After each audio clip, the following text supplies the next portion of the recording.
বৈদ্যুতিক মোটর লাগিয়ে পুকুরের পানি সেচা হচ্ছে।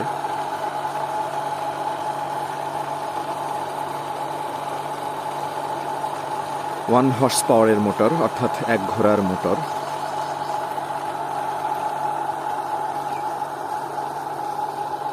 পানি সেচার শেষ পর্যায়ে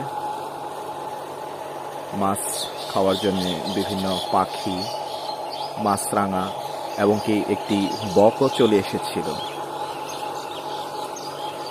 ফোনের ক্যামেরা ধরার সাথে সাথে ভয়ে উড়ে গেল।